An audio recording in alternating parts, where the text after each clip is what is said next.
ഈശോ മിശിഹായ്ക്ക് സ്തുതിയായിരിക്കട്ടെ. ഈശോ മിശിഹായിൽ സ്നേഹിക്കപ്പെടുന്ന മാതാപിതാക്കളെ, സഹോദരങ്ങളെ, പ്രഭാതത്തിൽ ദൈവത്തിൻ്റെ അനന്തമായ സ്നേഹവും കൃപയും സൗഖ്യവും നമ്മുടെ ജീവിതത്തിൽ വന്ന് നിറയട്ടെ എന്ന് പ്രാർത്ഥിക്കുന്നു. ദൈവം എപ്പോഴും നമ്മളെ സ്നേഹിക്കുകയും കരുതുകയും പരിപാലിക്കുകയും ചെയ്യുന്നുണ്ട്.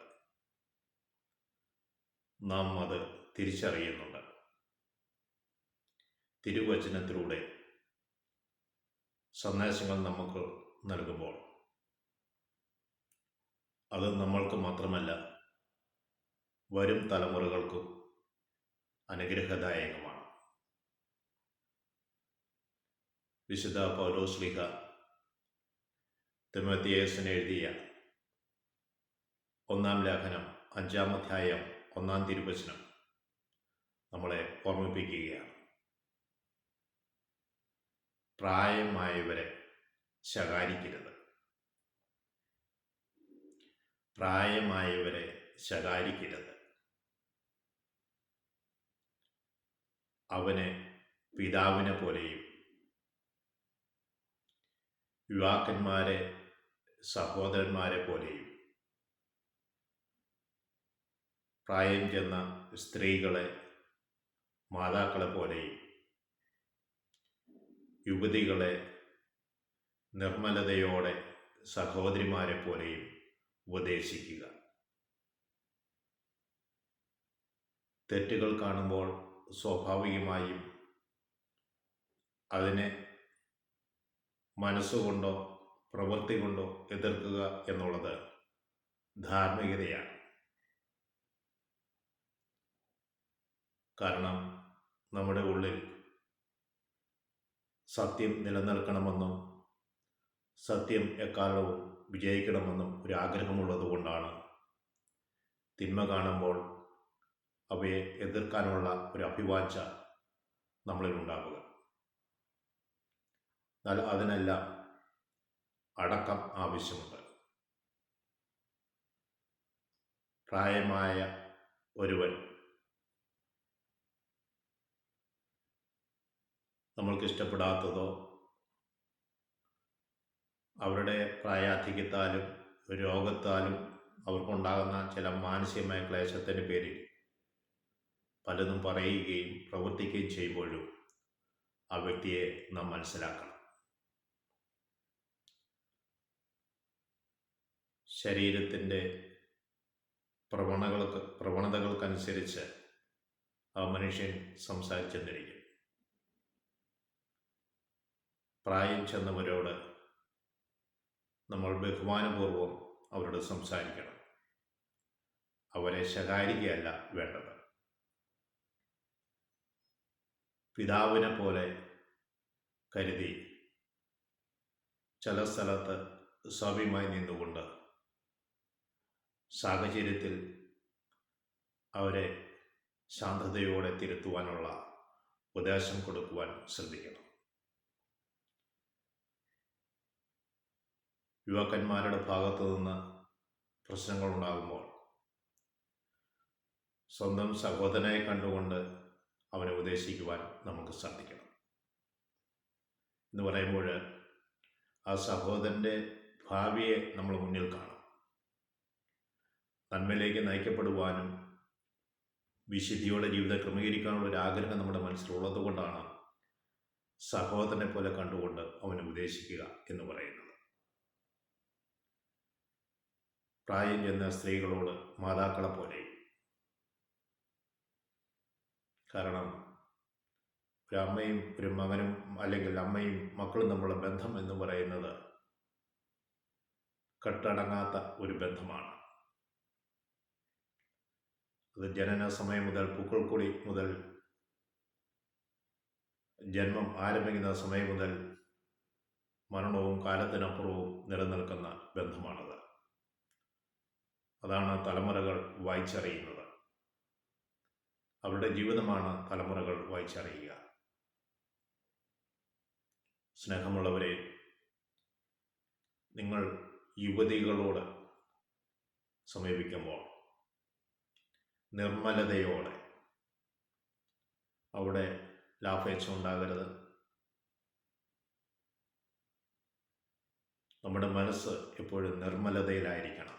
അതുകൊണ്ടാണ് പൗലോസ് ശ്ലീഹ തിമോഥെയോസിനോട് പറയുക, നിർമ്മലതയോടെ സഹോദരിമാരെ പോലെ ഉപദേശിക്കുക, നേടിയെടുക്കുവാൻ. പ്രത്യേകിച്ച് ആത്മീയമായ ഉപദേശം കൊടുക്കുന്ന വ്യക്തികളോട് എനിക്ക് പറയാനുള്ളത് പൗലോസ് ശ്ലീഹ ഓർമ്മിപ്പിച്ച കാര്യം തന്നെയാണ്. അനേകം നാളുകൾ,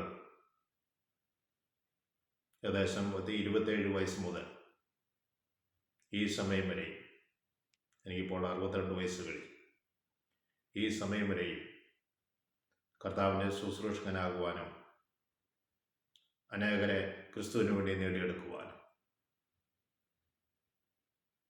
ക്രിസ്തുവിനോട് ചേർത്ത് നിർത്തുവാനും സാധിച്ചിട്ടുണ്ട്. പ്രായമായവരെ പിതാവിനെ പോലെ കാണുവാനുള്ള മനസ്സ് നമുക്കുണ്ടാകട്ടെ. പ്രായം എന്ന സ്ത്രീകളെ സ്വന്തം അമ്മയെ കാണുന്ന പോലെ കാണുവാനുള്ള ഒരു നല്ല മനസ്സ് നമുക്കുണ്ടാകട്ടെ. സഹോദരന്മാരെ, യുവാക്കളെ സഹോദരന്മാരെ പോലെയും യുവതികളെ നിർമ്മലതയോടെ എടുത്തെടുത്ത് പറയുന്ന ഒരു വചനമാണ് നിർമ്മലത. നിർമ്മലതയോടെ സഹോദരിമാരെ പോലെ കണ്ട് ഉപദേശിക്കുവാൻ കരുത്ത് നമുക്ക് ലഭിക്കുവാൻ വേണ്ടി നമുക്ക് ദൈവത്തോട് പ്രാർത്ഥിക്കാം. നമ്മൾ ഈ ലോകത്തിൽ അനേകരുമായി ബന്ധപ്പെടുകയും സംസാരിക്കുകയും ഇടപഴകുകയും ചെയ്യുന്നവരാണ്. എപ്പോഴും കാത്തു സൂക്ഷിക്കേണ്ടത് എൻ്റെ മനസ്സും എൻ്റെ മനസ്സാക്ഷിയുമാണ്. അരക്കച്ചാരിയോട് ചേർന്നിരിക്കുന്നത് പോലെ നിന്റെ ശരീരവും നിന്റെ മനസ്സുമെല്ലാം ദൈവത്തോട് ചേർന്നിരിക്കണം. ദൈവമാണ് നിന്റെ ജീവിതത്തിൽ ഏറ്റവും പ്രധാനപ്പെട്ടത്. ദൈവത്തോടുകൂടി ആയിരിക്കുമ്പോൾ നിനക്കൊന്നിനെക്കുറിച്ചും ഭയപ്പെടേണ്ടതായിട്ടില്ല. സ്നേഹമുള്ളവരെ, നമ്മൾക്ക് ഈശോയോട് ചേർന്നിരിക്കാം. എല്ലാവരെയും സ്നേഹത്തിൽ ഒന്നിപ്പിച്ചുകൊണ്ട് ക്രിസ്തുവിൻ്റെ മക്കളായി ജീവിക്കുവാൻ നമുക്ക് തീരുമാനമെടുക്കാം. സ്നേഹമുള്ളവരെ, ഒരു സഹോദരിക്ക് വേണ്ടി ഈ പ്രഭാതത്തിൽ പ്രാർത്ഥിക്കുന്നു. സ്വന്തം ഭവനത്തിൽ നിന്ന് സ്റ്റെപ്പ് ഇറങ്ങി താഴേക്ക് വരുന്ന സമയത്ത്, സ്റ്റെയർ കേസിൻ്റെ സ്റ്റെപ്പ് ഇറങ്ങി താഴേക്ക് വരുന്ന സമയത്ത് വീണ് നട്ടെല്ല് പൊട്ടി ഹോസ്പിറ്റലായിരുന്നു. ഇപ്പോൾ വീട്ടിൽ ബെഡ് റെസ്റ്റ് എടുത്തുകൊണ്ടിരിക്കുക. ആ സഹോദരിയുടെ പേര് ഹൻസി എന്നാണ്. ആ സഹോദരിയുടെ പൂർണ്ണമായ സൗഖ്യത്തിന് വേണ്ടി നമുക്കിപ്പോൾ പ്രാർത്ഥിക്കാം.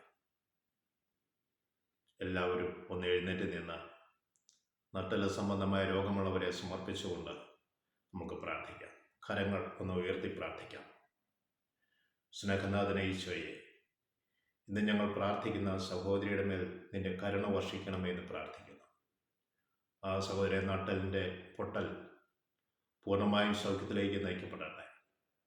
ദൈവം നീ അനേക രോഗികളെ സൗഖ്യപ്പെടുത്തിയിട്ടുണ്ട്. ഇപ്പോൾ നിന്റെ വലതുകരം, ആണിപ്പുള്ള വലതുകരം ആ മകളുടെ മേൽ നിന്ന് വെക്കണമേ. ഈ നിമിഷം തന്നെ നിന്റെ വലിയ ശക്തിയാൽ, തിരുനാമ ശക്തിയാൽ ഇപ്പോൾ സൗഖ്യം പ്രാപിക്കട്ടെ. നട്ടെല്ല് സംബന്ധമായ രോഗം അനുഭവിക്കുന്ന എല്ലാവരെയും ഞങ്ങൾ സമർപ്പിച്ച് പ്രാർത്ഥിക്കുന്നു. കുനിയുമ്പോൾ എഴുന്നേൽക്കുവാൻ സാധിക്കാത്തവർ, നട്ടെല്ലിൻ്റെ കണ്ണികൾക്ക് അകൽച്ചയുള്ളവർ, കണ്ണികൾ അടുത്തു പോയിരിക്കുന്നവർ, റിബ്സ്, ആറാം വാലിക്ക് അസ്വസ്ഥതയുള്ളവർ, ഇവരെല്ലാം സമർപ്പിച്ച് ഇപ്പോൾ പ്രാർത്ഥിക്കുന്നു.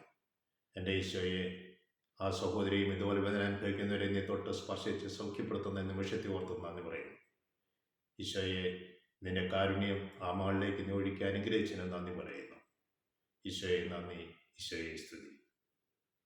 എന്നെ ശ്രമിച്ചുകൊണ്ടിരിക്കുന്ന എവിടെ പേരും പരിശുദ്ധാത്മാവിൻ്റെ അഭിഷേകം എന്ന് നിറയട്ടെ എന്ന് പ്രാർത്ഥിക്കുന്നു. അവരവർ ഏറ്റെടുത്തിരിക്കുന്ന കാര്യങ്ങൾ എല്ലാം മംഗളകരമായി തീരുവാൻ ഇടവരുത്തട്ടെ എന്ന് പ്രാർത്ഥിക്കുകയും ചെയ്യുന്നു. പിതാവിനും പുത്രനും പരിശുദ്ധാത്മാവിനും സ്തുതി. ഈശോ മിശിഹാ.